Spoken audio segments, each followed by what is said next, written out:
shi wanda yi magana kina ji na bari in tambaye ki zai iya rantsewa da Allah bai taɓa cin wata yarinya a industry ba? Ku danna subscribe.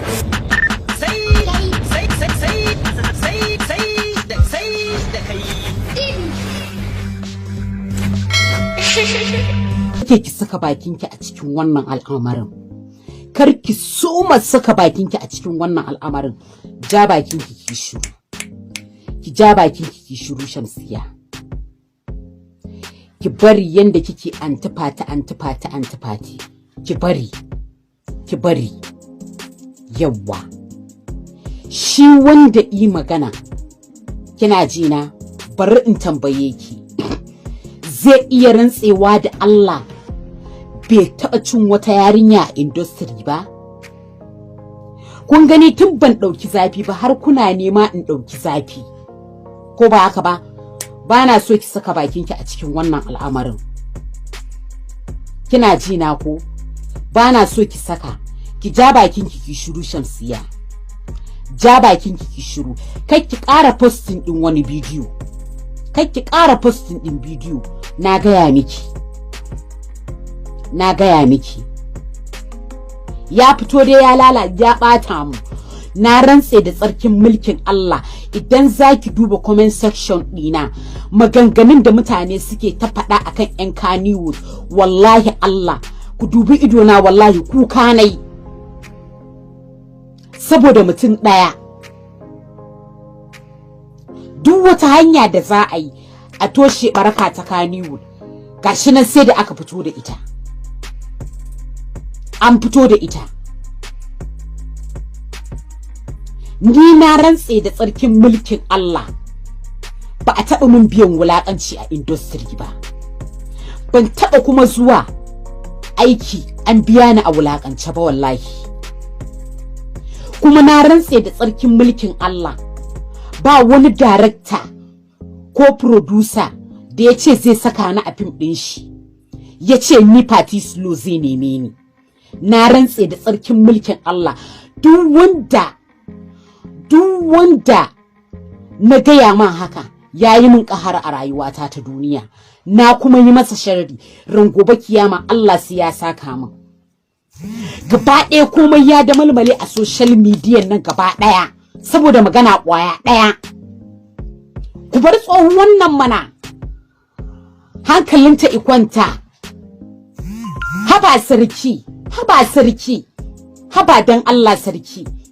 Haba sarki kai da ya kamata ka zo ka haɗa kawunan mu zaka zo kana irin wa'innan maganganu. Rahmatullahi ta'ala barakatuh. Mu dinnan da kuke gani wallahi fim ya rufa mana asiri.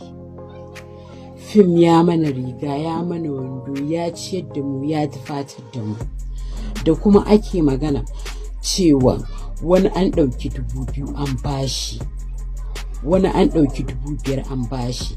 Ta iya yiwa ka zo ka yi sun ɗaya ne aka ɗauki 5,000 ɗin nan aka baka. Allah isa kama da sarki Nuhu albarka. Billahi allazi la ilaha illa huwa. Ko kuma in ce muku ma mai shadda, ko kuma in ce muku rarara. Wallahi ina gaya muku ni dai tun da nake industry wallahi ba a taɓa min wannan biyan wulaƙancin ba. Magana domin Allah, magana saboda annabi Muhammadu manzon Allah sallallahu alaihi wasallam. Sarki duk mutanen da ka lissafa ɗin nan ta iya yiwa mutane an yi yawa a industry. Mata sun yi yawa. Dole tunda mata sun yi yawa wata sunan take nema. Ko ba haka bane ba? Suna take nema. Dole za ta fidda kuɗinta. Don a saka ta a fim. Amma mu lokacin da muka yi fim na rantse da zatin Allah. Fim har gobe muna cin albarkacin fim. Wallahi har gobe. Kuma duk wanda yake kannywood har yanzu yana cin albarkacin fim. wallahi akwai wanda ake biyan shi naira 100,000, akwai wanda ake biyan shi 200,000 har miliyan 1 miliyan 2 akwai wa'inda ake biya a kannywood. Duk wa'innan maganan da kake yi sarki, kake cewa ana ba da 2,000 ana, wallahi su ba wai burinsu a ɗauki kuɗin nan a basu ba, burinsu a hasko fuskarsa a duniya a san su. Akwai wacce ta zo ta same ni ta yi shawara da ni ta tura 'ya'yanta, kuɗi suka biya aka saka su, na rantse da tsarkin mulkin Allah wallahi fuskarsu kawai aka nuno. Amma idan na gaya muku kuɗin da suka biya wa innan yaran, wallahi sai sun yi mamaki. Maƙotana ne, in kun ga kamar ƙarya nake yi, ku zo zan nuna muku su. Kuɗi suka biya, fuskar su kawai aka hasko a cikin fim ɗin da ake yi sidis ɗin nan. Wallahi Allah, fim ya gama mana komai. Rahmatullahi ta'ala wa barakatuh. Sunana Tijjani Abdullahi Asasi. Dala na so in yi shawara ne akan yan uwana abokanan sana'ata, yan uwana yan fim, akan maganar ladin cima. Abin ya yi yawa, kuma ba hana mutum ya faɗa abin da yake albarkacin bakinsa ba. Amma shawara da za mu bayar shine ka kirawo ta a gida, ka yi magana da ita akan cewa hajiya ai ni na baki kaza, ka same ta har gida, me isa zaki ce ba a baki kaza. Wannan abin da kike kuskure ne, sai bata wa masana'antar suna. Shawara tsakanin kai da ita, amma shigowa cikin social media a yi mata wannan cadin ba daidai ba ne. Shekarunta sun kai a ga girman wannan darajar, tsufan nata da girman nata ta fi kai shekara 60 a masana'antar fim. Kuma yanzu da ita irin su dan magori, irin su ita, ko a gurin aiki uzuri ake musu, ba komai kake iya rubutawa su iya kawo maka ba. Ballantana har dan jarida kamar na BBC ya saka ta a gaba yana hira da ita, dan an samu kuskure a cikin lafazin baki, bai kamata a yi ca ba. Dan Allah da Annabi mu koma gida mu gyara wasu abubuwan, ba mu taho social media mu yi ba. Da a ce yaro ne matashi ya wannan ba daidai din ba, aka saka shi a gaba, babu wanda zai ce wani abu. Amma shekarunta sun kai a yi mata uzuri. Da Allah ina roƙon gida su yi uzuri akan wayannan abubuwan. Da Allah mu ciccire wasu abubuwan ma da muka dora akan social media.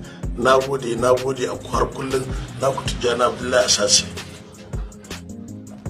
ta tsargu da wannan abin da ta fito ta faɗa, har take cewa baki idan ba zai faɗa alkhairi ba ya shiru. Kai tsaye tana so ta ta wannan baiwa Allah ne, idan har kareta ta za ta yi to za ta ke cewa ko ita a wani aiki da suka yi ta bata kuɗin da ya wuce abinda ita wannan baiwa Allah ta faɗa, domin ta ce babu aikin da taɓa zuwa aka ɗauki naira 50,000 ko 30 ko 20 aka bata.